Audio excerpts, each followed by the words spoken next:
এক শ্রেণীর মানুষ মানুষকে বিভ্রান্ত করার জন্য বলে জাহাজ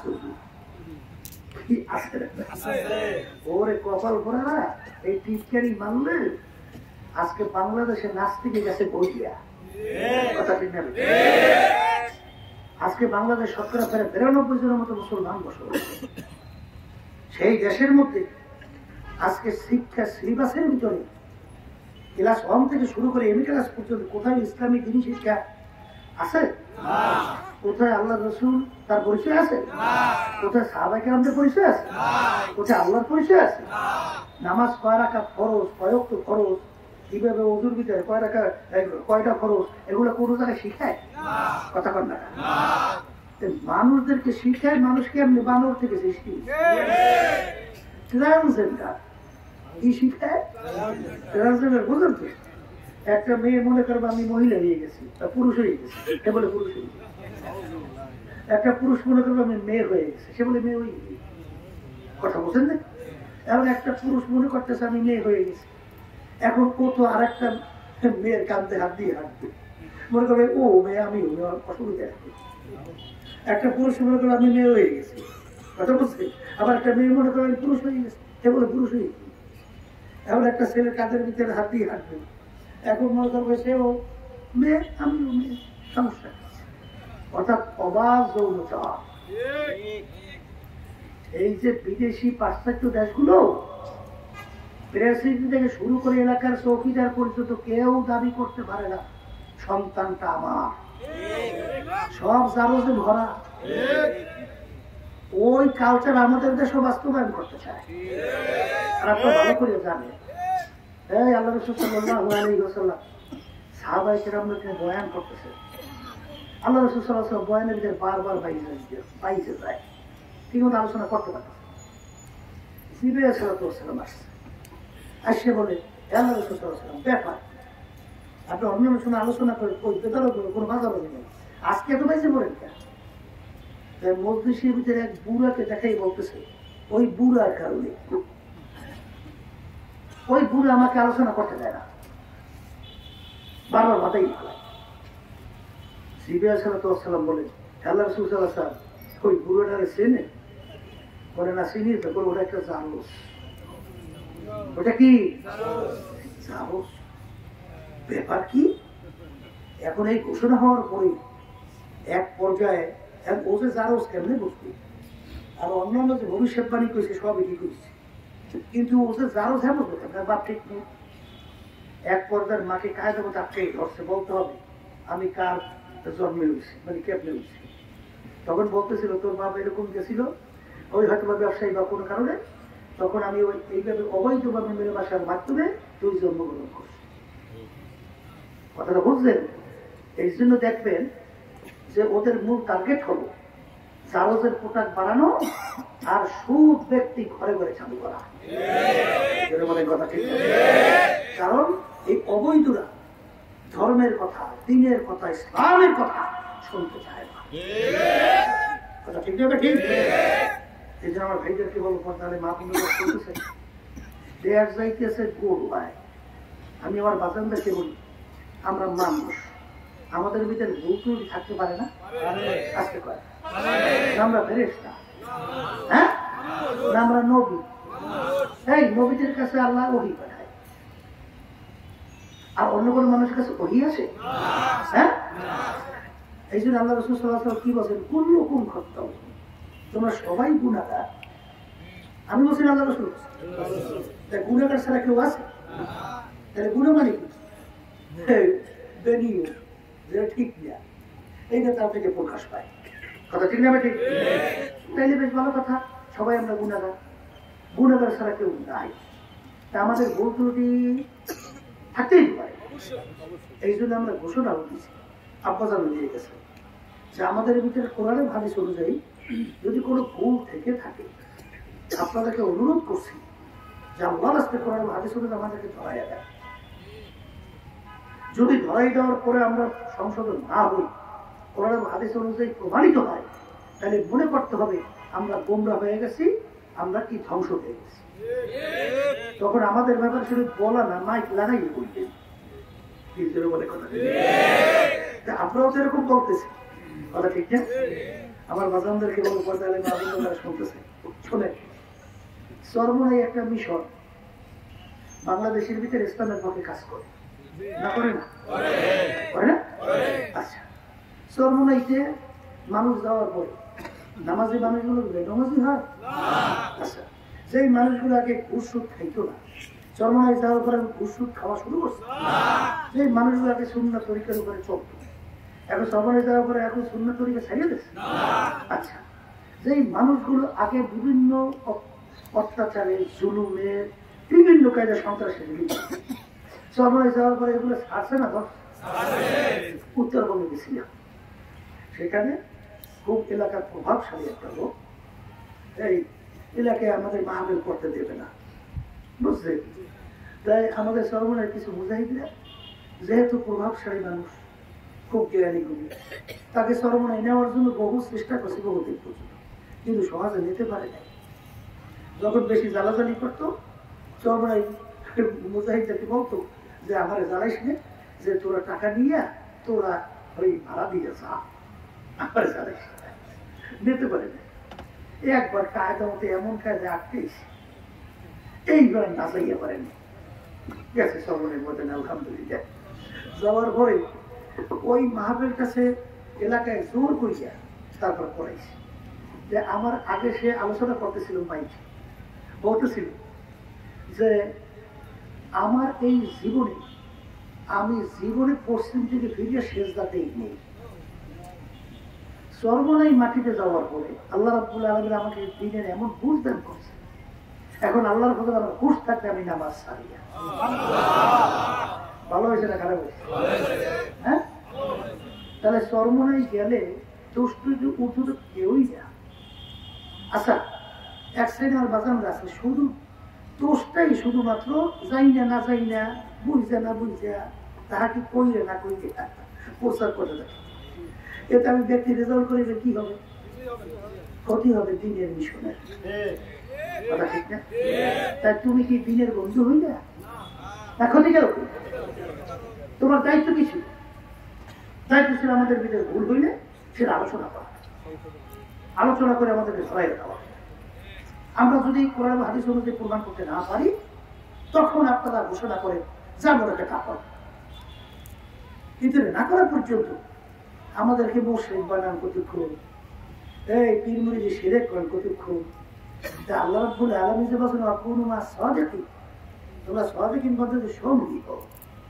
শোনেন, হ্যাঁ, যে কোনো সুহবাত, এই সম্পর্ক সংস্পর্শে একটা গুরুত্ব আছে না? আছে না? এটা বাস্তবতা আছে না? আপনি দেখেন, একটা নামাজি মানুষকে সঙ্গে চলাফেরা করেন, দেখবেন আপনি নামাজ পড়তেন না, কিন্তু চলতে চলতে দেখবেন একসময় আপনি কিন্তু নামাজ পড়তে আপনার কাছে ভালো লাগবে। কথা বলবেন, এখন আমি ঠিক করছি, ঠিক না? সহবাতের একটা গুরুত্ব দেন। ওই শুনছিলাম আমাদের রহমতুল্লাহি আলাইহির মুখে, দাদা রহমতুল্লাহি আলাইহি এক মুরিদ যাইয়ে বলছেন, হুজুর আমার ছেলেটাকে এত কালিমা শিখাই, এত যেতে শিখে, ও সব বাদ দিয়ে খালি করে উলুলুলু মানে উলুহু বল, কথা বলছে। ওই যে মাগরিবের সময় ওই হিন্দু মহিলারা ওদের ধর্মীয় উলুলু কয় না, ওই বাচ্চা খেলে উলুলু খায়। হুজুর আমি কি করব? বলে আপনি ঘর করছেন কোন জায়গায়? বলে হুজুর হিন্দু বাড়ির পাশে।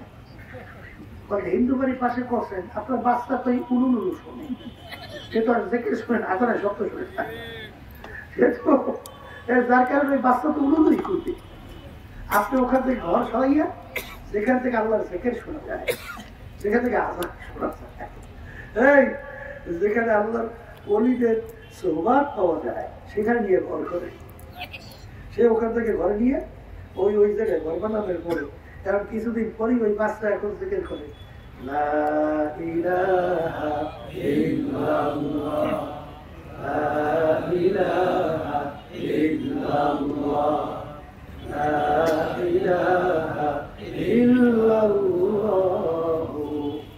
মুহাম্মাদুর রাসূলুল্লাহ সাল্লাল্লাহু আলাইহি ওয়াসাল্লাম। সোহবতে সালেহ তোরা সালেহ গুনাব, সোহবতে তালেহ তোরা সালেহ গুনাব। জামানা সোহবতে বা আউলিয়া, বেহতারা সব সালে তাআত বেরিয়া। গেলে খুজু এবার হাম্মামে রোজে, রসিদাস দাস্তে মাহবুবে বাদাস্তান। মাটির চাকা, তার থেকে ঘেরানো আসতেছে গোলাপ ফুলে। চাকাটা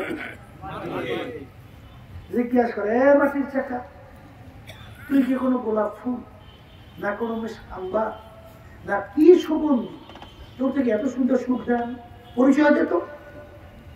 মাটির চাকা উত্তর দেয়, আমি কোনো গোলাপ ফুল না, কোনো মেষ আম্বার কোনো সুগন্ধি না, আমি মাটির চাকাই।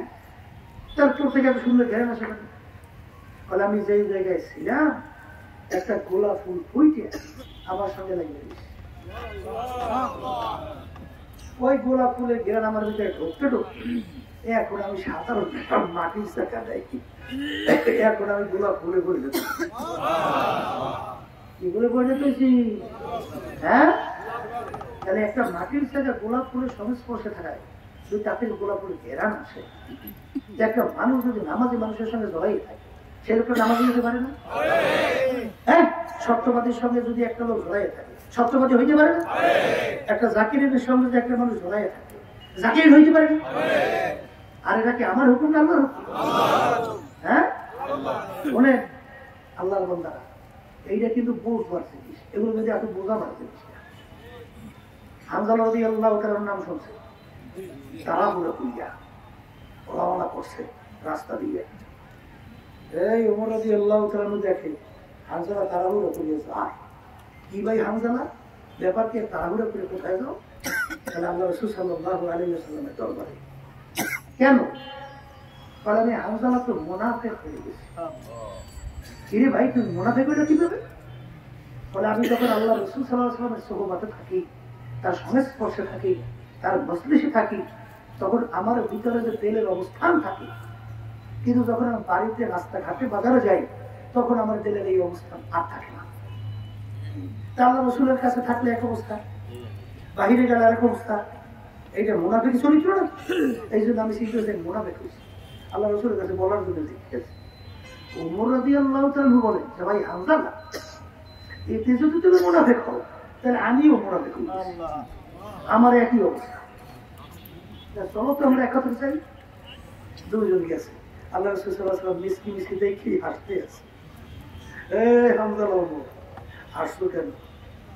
আল্লাহ রাসূল সাল্লাল্লাহু আলাইহি ওয়াসাল্লাম, আমরা মুনাফিক হয়ে গেছি। মুনাফিক হয়ে যাবে বলে, হুজুর আপনার সামনে থাকলে যে আমাদের দিলের হালাত থাকে, বাহিরে গেলে এই হালাত থাকে না। এখন বাইরে এক অবস্থা, আপনার সামনে এক অবস্থা, তাই দ্বিতীয় বিভিন্ন অবস্থা না। এই জন্য মনে বলে, এতে তোমার মুনাফিক হওয়া উঠাই। বলে তাকে বলে, আমার সামনে থাকা অবস্থায় তোমাদের যে দিলের হালাত থাকে, অবস্থান থাকে, যা সব সময় যদি থাকতো, তাহলে ফেরেশতারা রাস্তায় রাস্তায় তোমাদের পায়ে মিশে পাখা মিশে কি বুঝছে?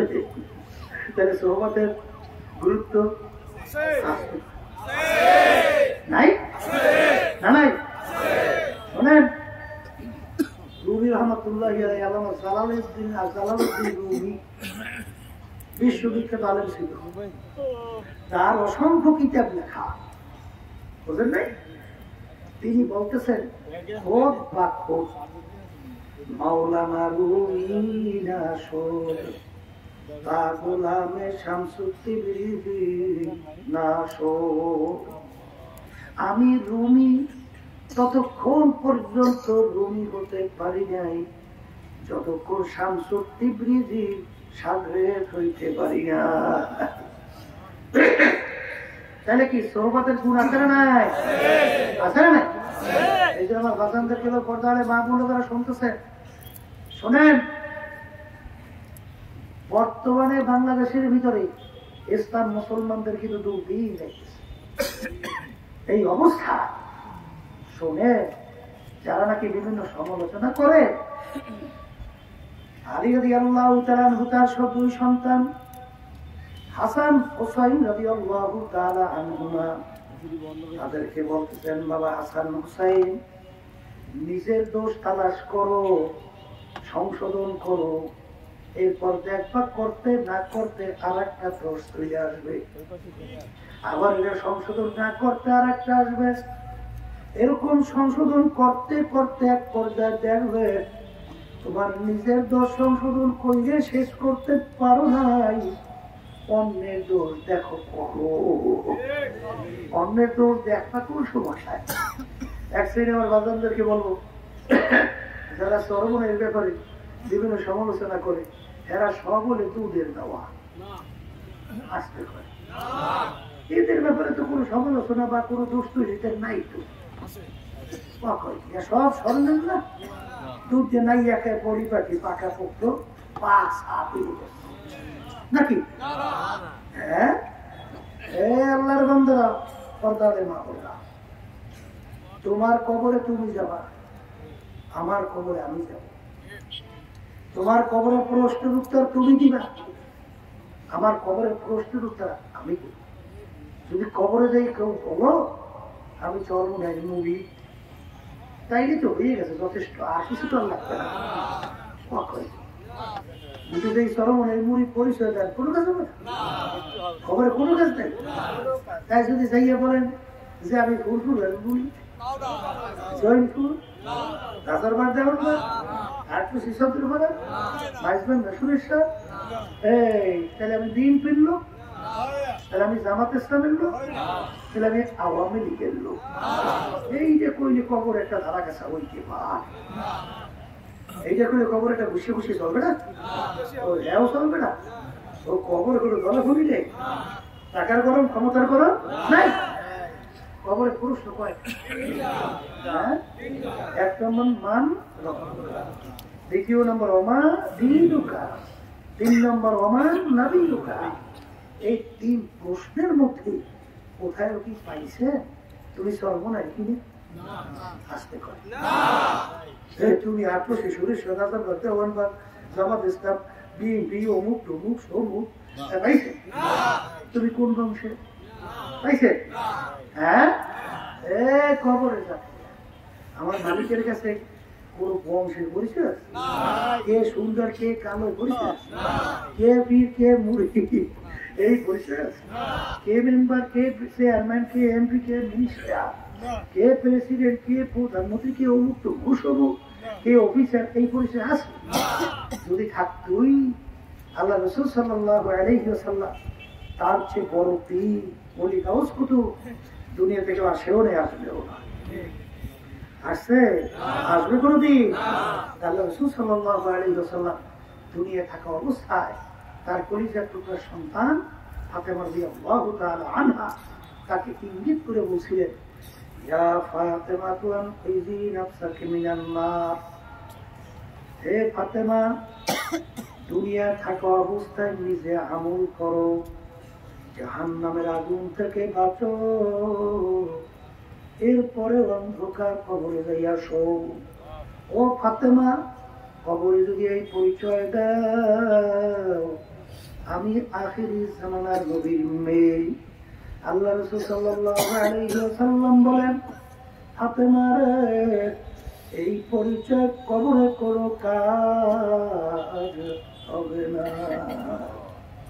আল্লাহ রাসূল সাল্লাল্লাহু আলাইহি ওয়াসাল্লাম তার মেয়ের ব্যাপারে কবরে কোনো নাজাতের গ্যারান্টি যদি তিনি দিতে না পারে, এমন কোন পীর, এমন কোন দল, এমন কোন নেতা নেত্রী, এমন কোন ওস্তাদের ওস্তাদ, এমন কোন বংশ আছে যে কবরে নাজাতের গ্যারান্টি দিতে পারবে? আরেকটু আসতে পারবে? তাই যদি নাই পড়ে, হ্যাঁ আল্লাহর বান্দা শোনে, ওই যে বলছিলাম মাহফিলের দাওয়াত পৌঁছার পরেও অনেকে আসছে না, আসার কারণ কি বলছিলাম? বুঝের অভাব। কিসের অভাব? এই বুঝের অভাব হইলে বুঝবে খারাপ বলেন যারা মানুষ, আবার এখন বলতে পারেন বলেন, এই যারা আসে নাই, বুঝ হয় নাই, এরা কি মানুষ না? হ্যাগো চক্ষু দুইটা না, হাত দুইটা না, পাও দুইটা না, কান দুইটা না, অন্য অঙ্গ প্রত্যঙ্গ পার্থক্য আছে? আছে আছে। যদি নাই থাকে বলতেছেন বসবে মানুষ আর বসবে না অমানুষ। অমানুষের মানুষ তো কি? হাত পাও নাক কান গলা অন্য অঙ্গ প্রত্যঙ্গে পার্থক্য নয়। মানুষ কাকে বলে? আল্লাহ রাসূল সাল্লাল্লাহু আলাইহি ওয়াসাল্লাম বলেন, আলা ওয়া ইন্না ফিল জাসাদি মুদগাহ ইযা সালাহা সালাহাল জাসাদু কুল্লুহু ওয়া ইযা ফাসাদাত ফাসাদাল জাসাদু কুল্লুহু আলা ওয়া হিয়াল কলব। আল্লাহ রাসূল সাল্লাল্লাহু আলাইহি ওয়াসাল্লাম বলেন, প্রত্যেকটা মানুষের ভিতরে আল্লাহ রাব্বুল আলামিন একটা স্পেশাল গোশতের টুকরা দান করেন। সবাই বলেন সুবহানাল্লাহ।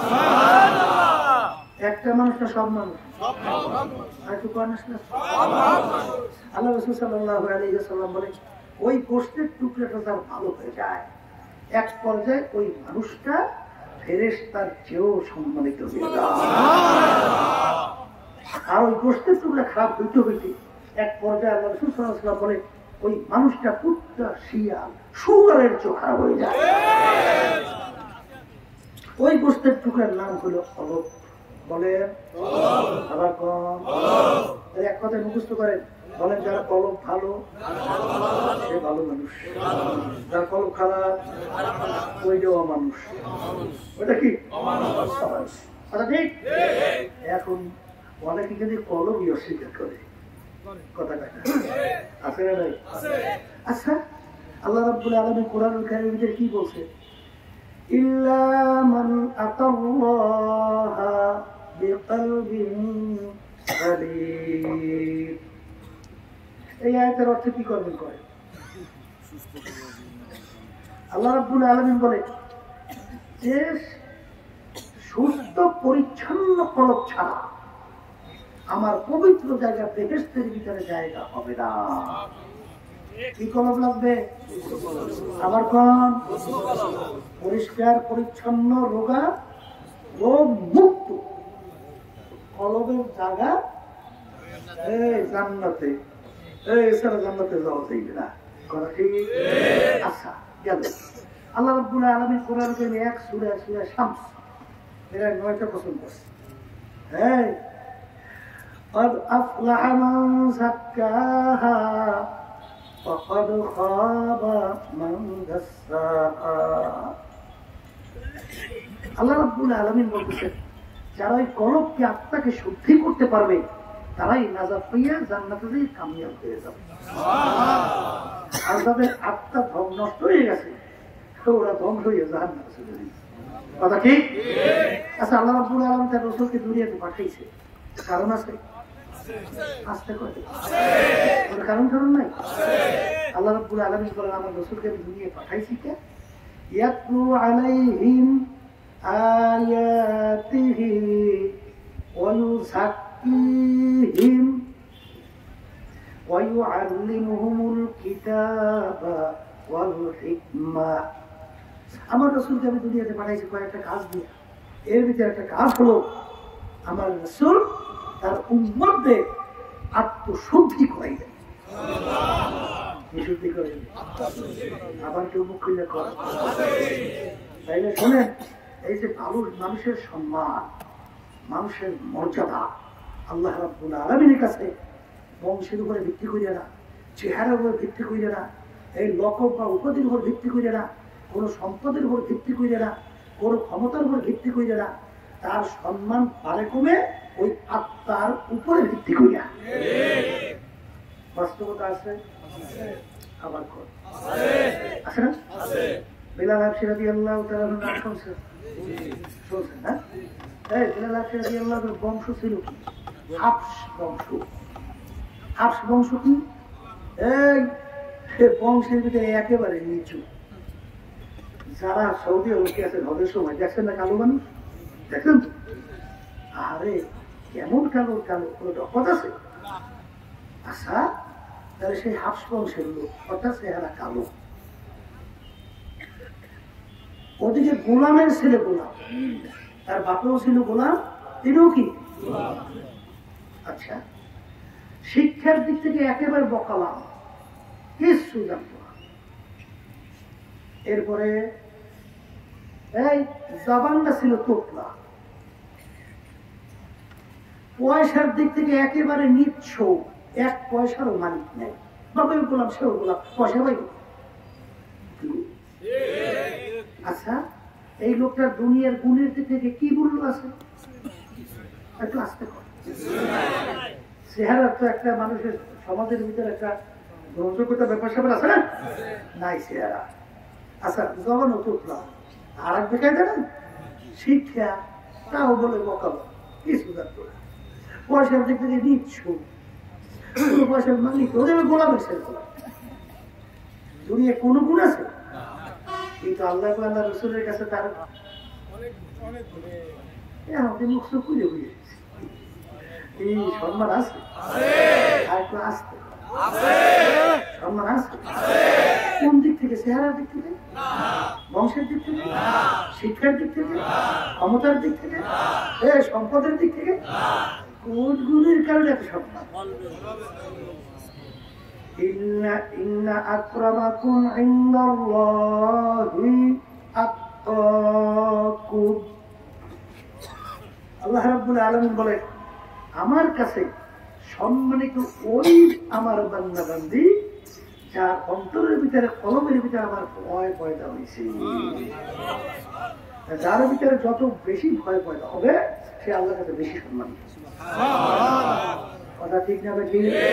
আমি বলছি না আল্লাহ বলছে না? কোরআন সেই অর্থ ভুল হয়েছে, ভুল হয়ে যায়। তাহলে এখানে কোনো বংশের পরিচয় নাই, এখানে সম্পদের কথাও নাই, পীর বা মুরিদ নাকি এই পরিচয়। কেমন সম্মান! আল্লাহ রাসূল সাল্লাল্লাহু আলাইহি ওয়াসাল্লাম সবে মেরাজে গেছেন, জিবরাইল সাল্লাল্লাহু আলাইহি ওয়াসাল্লাম সাথে বেহেশতের ভিতরে খরমের আওয়াজ পায়। কিসের আওয়াজ? ভাই জিবরাইল বেহেশতের ভিতরে খরমের আওয়াজ কিসের? জিবরাইল সাল্লাল্লাহু আলাইহি ওয়াসাল্লাম বলে আল্লাহ রাসূল আপনার বেলালের খরমের কথা।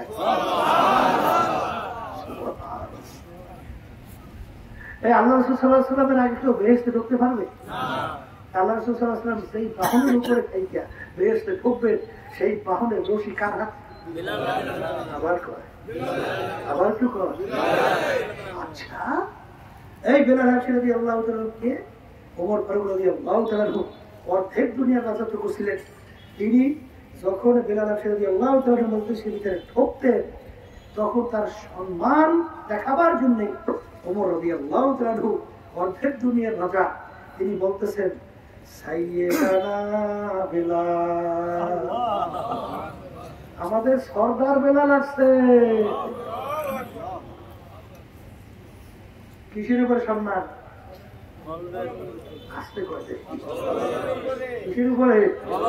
হ্যাঁ হ্যাঁ শোনেন নাই ঘটনা? আল্লাহ রাসূল সাল্লাল্লাহু আলাইহি ওয়াসাল্লাম তাকে মহব্বত করিয়া মসজিদে নববীর মুয়াজ্জিন বানাইছে। শুনছেন না? শোনেন নাই? আচ্ছা মুয়াজ্জিন কারে? আল্লাহ রাসূল যে মসজিদের ইমাম, মহব্বত না করলে আরে মুয়াজ্জিন বানাইছে? আসতে কর। আচ্ছা তাকে মুয়াজ্জিন বানাইছে। এখন সাহাবায়ে কেরাম একদিন বলে কি আল্লাহ রাসূল এশার নামাজে পড়ে আলোচনা করছে যে যেই মসজিদের ইমাম আপনি, সেই মসজিদে একজন উঁচু শিক্ষিত, বড় বংশের, সুশিক্ষিত, বিভিন্ন রকম একটু ভালো, এইরকম একজন মুয়াজ্জিন নিযুক্ত করলে ভালো হয়। সাহাবায়ে কেরাম শিক্ষিত, আল্লাহ রাসূল সাল্লাল্লাহু আলাইহি ওয়াসাল্লাম কি কই? সাহাবায়ে কেরাম বলছে কারণ এশার নামাজের পর ডাক দিয়ে বলে বেলাল তুমি আগামী দিন ফজরের আযান দিও না, নতুন মুয়াজ্জিন আযান দেবে। কি সিদ্ধান্ত শোনাই গেছে। এই কথা শোনার পরে বেলাল রাদিয়াল্লাহু তাআলা দুই চোখ থেকে পানি বাইয়ে বাইয়ে শুরু হয়ে গেছে, যাইতে আছে আসতে আছে, আর মালিকের আরশের দিকে ফিরে ফিরে ডাক দিয়ে দিয়ে করুণ সুরে ডাক দেয়, হে আমার মালিক, গোলাম যাদের গোলাম তুমি আমাকে বানাইছো, চেহারার দিক থেকে কালো তাও তুমি আমাকে বানাইলা, বংশের দিক থেকে নিচু তাও তো তুমি আমাকে বানাইছো, জাবানদার তোতলা তাও তুমি আমাকে বানাইছো, অর্থের দিক থেকে নিচ্ছ একেবারে শিক্ষার দিক থেকে বকালা, সব বানাইছো তুমি। আর তোমার হাবিবের মসজিদের মুয়াজ্জিনের বরকত থেকে মাহরুম হইলাম আমি। এ আমার মালিক, এই ব্যথা আমি কেমনে সহ্য করব? বেলাল রাদিয়াল্লাহু তাআলা কান্দনে মাওলার রহমতের দরিয়ে জোশ হয়ে গেছে। পরদিন ফজরের সময় নতুন মুয়াজ্জিন মসজিদে নববীর ভিতরে আযান দেয়। সাহাবায়ে কেরাম খুশিতে খুশিতে মসজিদে আসে। আল্লাহর হাবিব মিম্বারে বসা, সাহাবায়ে কেরামরা বসা। আল্লাহ রাসূল সাল্লাল্লাহু আলাইহি ওয়াসাল্লাম বলে, একটু অন্ধকার পরিষ্কার হবে, ফজরের নামাজ আদায় করব। সময়ের পর সময় যায়, অন্ধকার পরিষ্কার হয় না। আল্লাহ রাসূলের চেহারা মোবারক বিবরণ ব্যাপার কি? জিবরাইল আলাইহিস সালাতু ওয়াস সালাম আসলেন। আল্লাহ রাসূল জিজ্ঞাসা, ভাই জিবরাইল, অন্ধকার কেন পরিষ্কার হয় না? জিবরাইল আলাইহিস সালাতু ওয়াস সালাম বলে, আল্লাহ রাসূল, আপনার মসজিদে আজকে কেন ফজরের আযান হয় নাই? কিসের আযান হয় না? আল্লাহ রাসূল বলেন, ভাই জিবরাইল, তুমি কি বলো? অন্যান্য সময়ের চেয়ে আজকে তো আরো সুন্দরভাবে আযান হয়েছে, তুমি কি বলো আযান হয় নাই? জিবরাইল আলাইহিস সালাতু ওয়াস সালাম বলে, আল্লাহর রাসূল, প্রতিদিন আপনার এই মসজিদের আযান আমার মাওলার আরশ থেকে শোনা যায়, কিন্তু আজকে আপনার এই মসজিদের আযান আমার মালিকের আরশে পৌঁছে না। তাড়াতাড়ি বেলালকে নিয়ে এসে আযান দেওয়া। বেলাল আযান না দেওয়া পর্যন্ত অন্ধকার পরিষ্কার হবে না। আগে আসলে आगा रूहे बिलाली ना रही, फलसफा तो रह गया है लेकिन तलकीन गज़ाली ना रही। ए दुनियार पागल আমার বাবারা, পর্দালে মা বোনেরা, এখনো মসজিদের মাইকে মিনারের ভিতরে আযান হয়। রাস্তার মোড়ে মোড়ে মসজিদের অভাব নাই, মুয়াজ্জিন আযান দিতে আছে। কিন্তু বেলাল রাদিয়াল্লাহু তাআলা আনহু, তার আযানের ভিতরে যে রূহ ছিল, সেই রূহ তো এখন আযানের ভিতরে পাওয়া যায় না। বাজান পীর মুরিদ তো চলছে, কিন্তু ইমাম গাজ্জালী রাহমাতুল্লাহি আলাইহি তার পীর মুরিদি, তাদের পীর মুরিদের মধ্যে যে রুহানিয়াত ছিল, সেই রুহানিয়াত তো এখন আর পাওয়া যায় না। আমার ভাইদেরকে বলবো, পর্দারে মা বোনদেরকে বলবো, যারা মানুষ তারা বুঝবে, যাদের কপাল ভালো তারা বুঝবে, যাদের কলব ভালো তারা বুঝবে। আর যাদের কলবের ভিতরে সুম্মুন বুকমুন উমিয়ুন ফাহুম লা ইয়ারজিউন, যাদের সিনার ভিতরে মোহর পড়িয়া গেছে, ওদের কোনোদিন ঈমান নসিব হবে না, ওরা কোনোদিন বুঝবে না। এই জন্য আমার ভাইদেরকে বলবো, পর্দারে মা বোনদেরকে বলবো, এই মাহফিল বুঝের জন্য যারা মানুষ তারা বুঝবে, আর যারা সুরাতে মানুষ বিপাশা প্রত্যাশিয়া চুয়ারের চোখা, এরা কিন্তু কোনোদিন বুঝবে না। বাজান এই বুঝের জন্য আমি কোরআনুল কারীমের শুরু আয়াত তেলাওয়াত করছি। বাজান যারা মানুষ তারা চিন্তা করবে, দুনিয়া সৃষ্টির পরে যত মানুষ আসছিল ছিল আছে, বাজান কত দার্শনিক, কত বৈজ্ঞানিক, কত পান্ডিত বাজান দুনিয়া থেকে বিদায় হয়ে গেল। বাজান কত আবিষ্কার করলো, কত থিওরি দিল, কত ডাক্তার আবিষ্কার করলো, কিন্তু আজ পর্যন্ত কোনো বৈজ্ঞানিক, কোনো দার্শনিক, কোনো পান্ডিত তার দর্শনের ভিতরে, তার আবিষ্কারের মধ্যে, কোন লেখক তার লেখার মধ্যে আজ পর্যন্ত কেউ চ্যালেঞ্জ হিসাবে বলতে পারে নাই, আমার লেখার ভিতরে, আমার দর্শনের মধ্যে, আমার আবিষ্কারের ভিতরে কোনো ভুল নাই। এই কবরের যাত্রীরা পারছে, পারছে। একমাত্র দুনিয়ার ভিতরে একটাই কিতাব, যার নাম হলো কোরআনুল কারীম, নাযিল হলো প্রায় 1500 বছর হয়ে গেল। মাসান কোরআনুল কারীমের শুরুতেই আল্লাহ রাব্বুল আলামিন চ্যালেঞ্জ করলেন যে শুধু দুনিয়ার মানুষটা তামাম দুনিয়ার সমস্ত মাখলুকাত সবাই একত্রিত হও, তালাশ করো, আমার কোরআনুল কারীমের ভিতরে কেউ ভুল বের করতে পারবে না। এ কবরের যাত্রীরা, আল্লাহর বান্দারা, পর্দালে মা বোনেরা, আজান বিজাতিরা, নাস্তিকের দলেরা, বেঈমানের দলেরা, কাফেরের দলেরা, ইসলাম মুসলমান বিদ্বেষী চক্ররা, তারা কিন্তু চেষ্টা মতো ত্রুটি করে নাই কোরআনুল কারীমের ভিতরে ভুল বের করার জন্য। কিন্তু কোরআনুল কারীম 1400 বছর 1500 বছর হয়ে গেল, কিন্তু আজ পর্যন্ত কোরআনুল কারীমের ভিতরে কেউ ভুল বের করতে পারে নাই। বরঞ্চ তারাই কোরআনুল কারীম নিয়ে রিসার্চ করে, তারাই কিন্তু কালিমা পড়ে মুসলমান হইয়া যায়। এই আল্লাহর বান্দারা, আমাদের পাশের রাষ্ট্র ভারত, শিব শক্তি মহারাজ নাম ছিল, ইতিহাস পড়লে দেখবেন তিনি প্রায় 12টা ভাষায় ডক্টরেট ডিগ্রি ছিল। এখানে হাজার হাজার মানুষ, একজন মানুষ মনে হয় এক বিষয়ের উপরে ডক্টরেট ডিগ্রিধারী নাই। তিনি 12 ভাষার উপরে ডক্টরেট ডিগ্রি। শিক্ষার দিক থেকে দুনিয়ামুখী অনেক উঠছে, সম্পদের দিক থেকে শত শত কোটি টাকার মালিক, বিদ্যাপন সহ 3 আশ্রমের মালিক ছিল। বাঁচানোর দিকে সম্মানের দিক থেকে ভারতের প্রায় 70 কোটি কম বেশি হিন্দুদের দেবতা ছিল, ধর্মীয় ভগবান। আল্লাহর বান্দারা, তিনি চিন্তা করলেন সৃষ্টিকর্তা একজন, মানুষের জন্য এক সৃষ্টিকর্তার নিয়তি হবে একটা, আর দুনিয়া ক্ষণস্থায়ী, আখিরাত ক্ষণস্থায়ী। দুনিয়া যদি কেউ 5 বার কোনো কাজে ঠগে, আবার ওই কাজের ভিতরে চেষ্টা করলে ঠিকবার আশা করা যায়। কিন্তু একবার যদি কেউ খোদা না কাজটা কবরে যাইয়া ঠগে, আর দ্বিতীয়বার দুনিয়াতে এসে আপিল কইরা জিতবার কিন্তু আর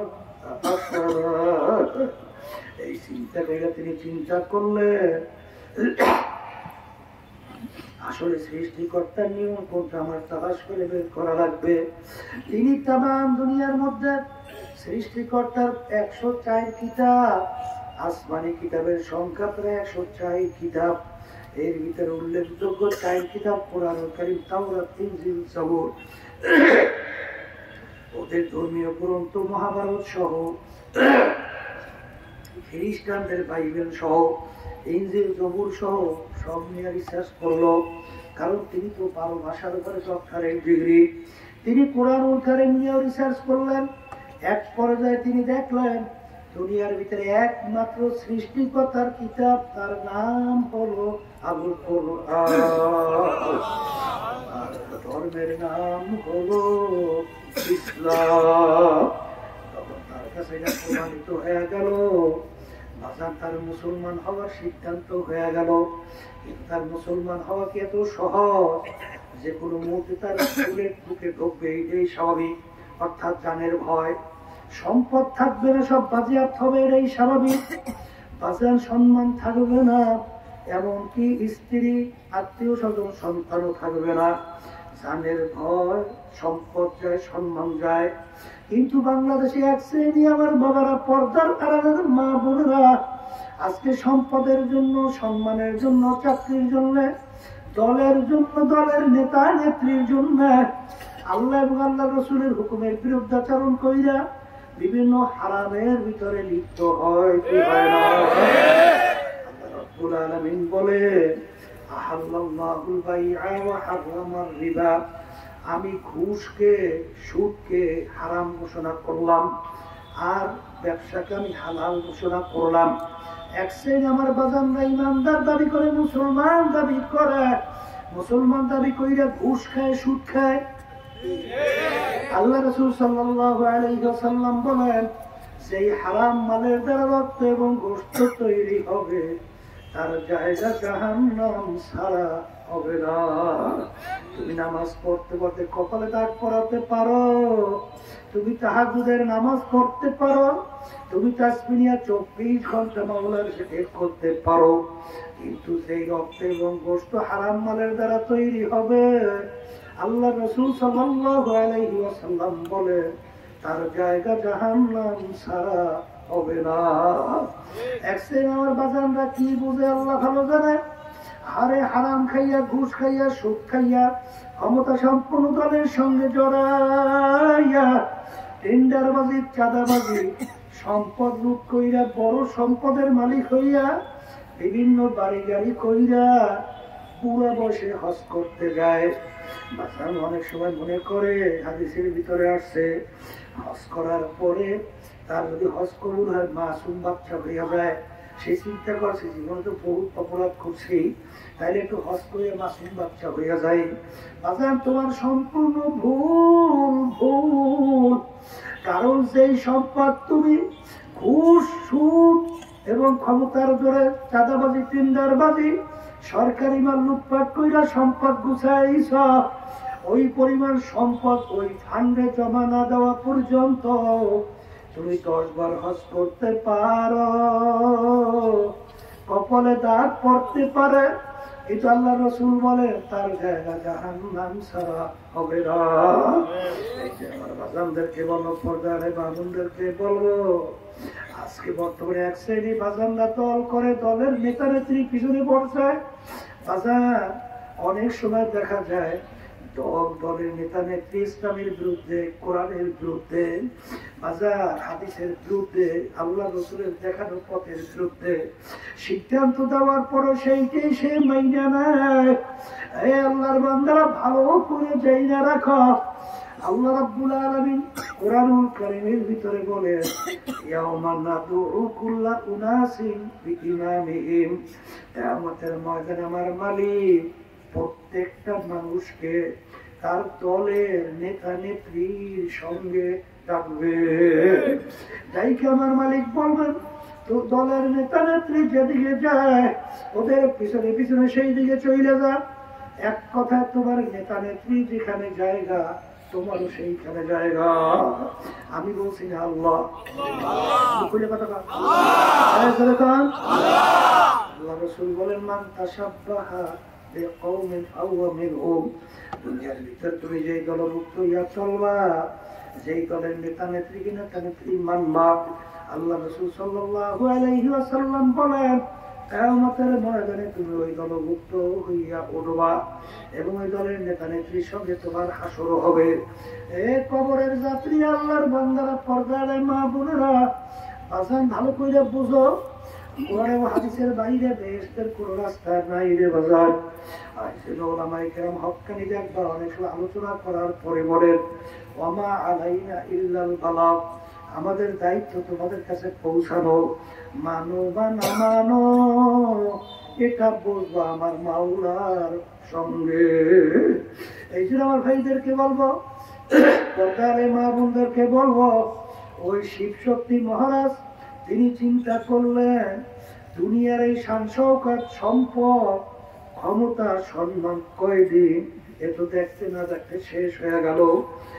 এই সফরে যখন আমি প্রথম বাড়ির থেকে আসলাম, কাপখান ব্রিজের গোড়ায় টোলের কাছে, আরে ওখানে দেখি একদিন আগে অ্যাক্সিডেন্ট করে প্রায় 16 জনের মতো মানুষ মারা গেছে। তারা তো বোঝে নাই আর বাড়িতে ফেরত যাইতে পারবে। আরে তোমার তো আমার জানা নাই, তুমি আর আমি কখন কোন সময় মালিকের ডাকে সাড়া দেব। এই জন্য আমার মালিক যখন মাহফিলে নিয়ে আসছে, আমার মাওলা বড় দয়ার মাওলা, বড় মায়ার মাওলা।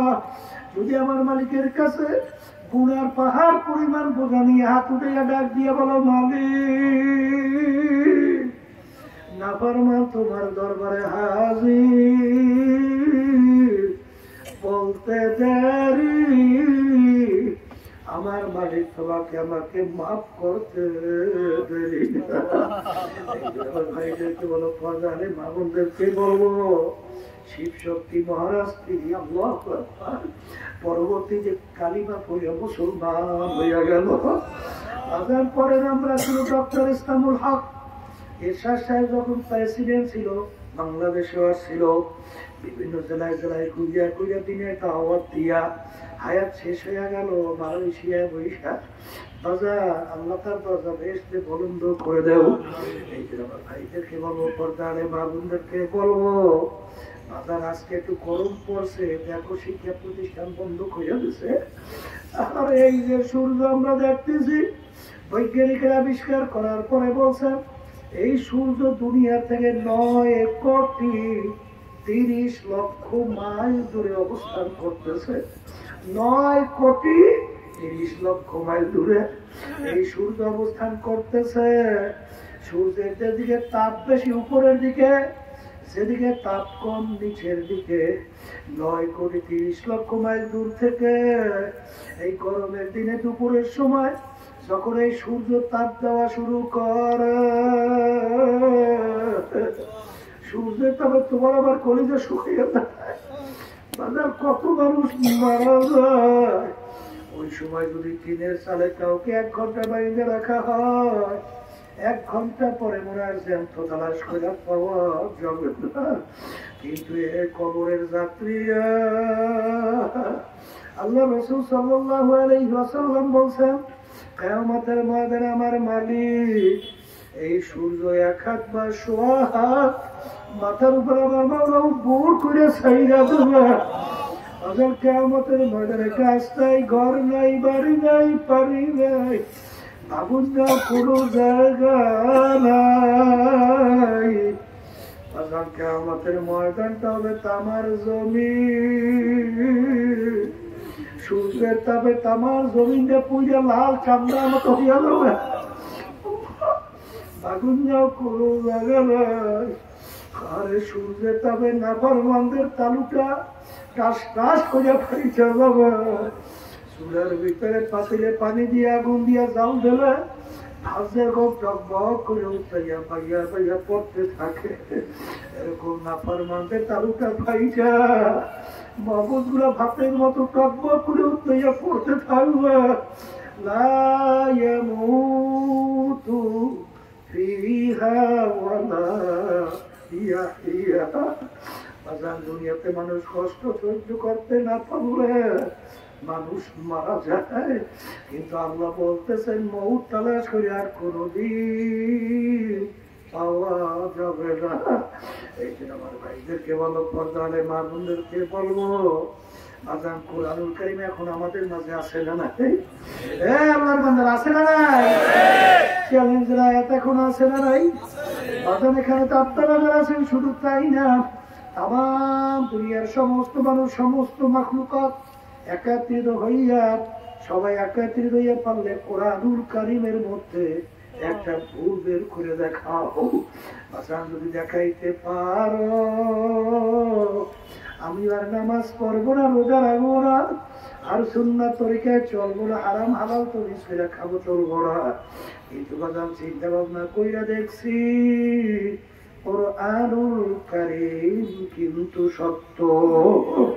আর কোরআনুল কারীম যদি সত্য হয়, কোরআনুল কারীমের মধ্যে নাফরমান, এক কথায় ঘুষখোর, সুদখোর, জুলুমবাজ, মিথ্যাবাজ, বেনমাজি, বেপরদায় চলে না, জালেমদের ব্যাপারে আমার মালিক যে আযাব গজবের ঘোষণা দিয়েছে, ওই 1 সেকেন্ড আযাব সহ্য করার শক্তি দুনিয়ার কোন মানুষের নাই। এই জন্য আমার ভাইদেরকে বলো, পর্দারে মা বোনদেরকে বলবো, আমি আপনাদের জন্য দোয়া করি, দোয়া চাই মালিক যেন আমাদেরকে তার খাস বান্দা বানাইয়া, পর্দারে মা বোনদেরকে খাস বান্দি বানাইয়া, আল্লাহর ভয় কলবে পয়দা কইরা, চোখের পানি দিয়ে আল্লাহর হুকুম অনুযায়ী চইরা, আল্লাহর হাবিবের তরিকা অনুযায়ী চইরা দুনিয়া থেকে বিদায় নিয়ে কবরে যাওয়ার তৌফিক দান করে। আল্লাহুম্মা আমিন। ঘরের মেয়ে লোকের হাত উঠাও, গুনার কথা মনে করছো, 2 চোখের পানি ফালাও, মালিকের দরবারে কান্দ আর মাপ চাও। কান্না না আসে মন্ত্র ধরে একদিন এই ঘরের দরজা দিয়ে নতুন বউ ছিলেন। কত মেয়ে লোকে শরবত খাওয়াইল, কত মেয়ে লোকে বাতাস করলো। আবার এমন একটা দিন আসবে এই ঘরের দরজা দিয়া মরা লাশ হইয়া বের। ছেলে কান্দে মামা করে, মেয়ে কান্দে মামা করে। জবাব তো আর দিবা না। আল্লাহ আল্লাহ একটু মাঠের দিকে চাইয়ে দেখে আল্লাহ তোর বন্ধুরা কিভাবে কান্দে। আল্লাহ আমাদের ছেলেও মরে নাই, মেয়েও মরে নাই, ঘরে বসছি মাফ করে দেব বাউলা মা করে। আল্লাহ বন্ধুরা জোর করে কান্দে, জোর করে কান্দে। চোখে পানি আসে না, চোখে পানি ছাড়া জাহান্নামের এখন ঠান্ডা হবে না। সন্তান মারা গেলে চোখে পানি আসে, চোখের ভিতরে পানি আসে। আর আমার গুনার কারণে জাহান্নামের আগুন জ্বলছে, ওই জাহান্নামের আগুন চোখের পানি ছাড়া ঠান্ডা হবে। আল্লাহ যাদের আসলে মাহফিল করল, তারা মাহফিলের জন্য চেষ্টাকারী সাহায্য করল। আমরা যারা মাহফিলে উপস্থিত হয়ে গেলাম, আমাদের সবারই করে খাস মেহরবানি নাজল করে না।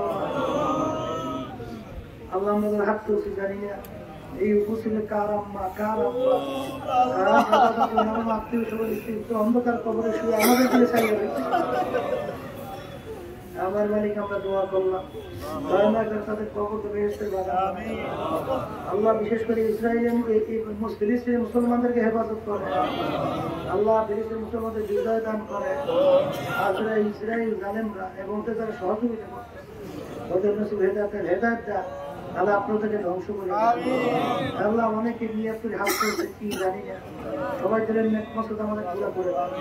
আল্লাহ অনেক প্রশাসনের ভাইরা, অনেক সাংবাদিক ভাইরা, অনেক এলাকার মুরব্বীরা, যুবকরা, আল্লাহ মাহফিলে অনেক সহযোগিতা, এসপি সাহেব সহ অনেকেই আমার আল্লাহ প্রশাসনের সবাই আল্লাহ আল্লাহ সবাইকে জেলের নেকমাসে পুরো করে দেন। আল্লাহ সব আপনার সুবহান জানাজার কবুল করে দেন। সুবহান রাব্বিকা রাব্বিল ইজ্জাতি আম্মা ইয়াসিফুন ওয়া সালামুন আলাল মুরসালিন আলহামদুলিল্লাহি রাব্বিল আলামিন। কেউ ছিল না, একজন আরেকজনের কাছে শোনাতো এই ডান পাশ বাম পাশে ঘরের শব্দ কমে কিছু শব্দ এত বাড়াই। হ্যাঁ, আলোচনা করা যায় না, কথা লাগে শ্বাস টাইমে নিয়ে যায়। বারবার বই মানে খালি ভুটাভুটি প্রচন্ড ভালো হয়েছে। অস্ত কম দিয়ে যায়, বই খালি একজন আর একজনের গায়ের সঙ্গে হাত লাগায়, হাত লাগাই তওবা করে। কারণ এখানে আল্লাহ খাস অনেক বন্ধুরা আছে যাদের সঙ্গে তওবা করলে আল্লাহ রাব্বুল আলামিন আপনাকে আমাকে আল্লাহ খাস বান্দা বানাইতে পারে কি পারে না? এই পাশে শব্দগুলো একটু বাড়াও, এইভাবে পিছনে একটু বাড়াও, বেশি না, দূরের টাকা এই পাশে। এখানে আমরা যারা আছি সবাই কিন্তু মন চায় গুনার থেকে ফেলবে, ন্যাকের কাজ করবে, চোখে পানি নিয়ে কলম নরম করে কবরে যাবে, মন চাই কি চায় না? বাড়ি রাস্তা ঘাটে বাজারে যাওয়ার পরে এই অবস্থা কিন্তু আর থাকতে চাইবে। এই জন্য আল্লাহ রাব্বুল আলামিনের হুকুম, তোমরা সাদিকিন বান্দাদের সঙ্গী হও, দলাদলি বুঝে দিবি না। যেখানে গেলে চোখে পানি, কলম নরম, সুন্নাত তরিকা আমল মজবুত, দিনের দিন তেল দেখে সবজি গুণা থেকে ফেলবে, এরকম জায়গায় গিয়ে তওবা করে মাওলার পাগল হয়ে কবরে যাওয়া লাগবে। কথা পরিষ্কার, কথা ঠিক কিনা? যাদের চরমায় তরিকা ভালো লাগে তারা এই তওবার ভিতরে নিয়ত করে বর্তমান পীর সাহেব চরমাই তার কাছে মুরিদ হয়ে গেলাম, আল্লাহ আপনাদের নিয়তকে কবুল করবে। আর যাদের চরমায় তরিকা ভালো লাগে না, যে কোনো এক সহি তরিকা যা মালিকের পাগল করো, চোখে পানি নিয়ে কলম নরম করে কবরে যা। সবাই বলেন আউযু বিল্লাহি মিনাশ শাইতানির রাজীম। بسم الله الرحمن الرحيم أشهد أن لا إله إلا الله وحده لا شريك له وأشهد أن محمدا عبده ورسوله توبة يمين صبوري باتوسي أو صبوري آنوسي آمر الله استوباكو قبولك أو وياك يمين قوبا طريقة سيشتيا سابيا أدريا نقشبنديا مزدديا قوبا ها وكيل سيد محمد رزاول كريم خليفة مرحوم حضرات مولانا سيد محمد رسول كريم صاحب عامل الله يسطرك نعمة मेरे नसीब आओ जमात में रसूलुल्लाह सल्लल्लाहु अलैहि वसल्लम मेरे हासिल आमीन শুনেন বাবা মুসলিমদের জন্য দোয়া করে চোখেন এই এত লোক পাইবেন আবার দোয়া করবেন বহু দূরের কথা দোয়া লাগে কয়েকটা কথা ডাক্তারের কাছে গেলে হয় না প্রেসক্রিপশন অনুযায়ী ঔষধ না খাইলে রোগ ভালো আশা করা যায় না আপাদাম বলতেন মুড়ি তৈরি হয় না তরিকার 5টা ঔষধ আছে ঠিক মতো পালন করে দেখো আল্লাহ রহমতের ভরসা করে বলতে পারে শয়তানের নাফস আল্লাহ পুজো করে তোমাদেরকে গুনার কাজের কাছেও নিতে পারবে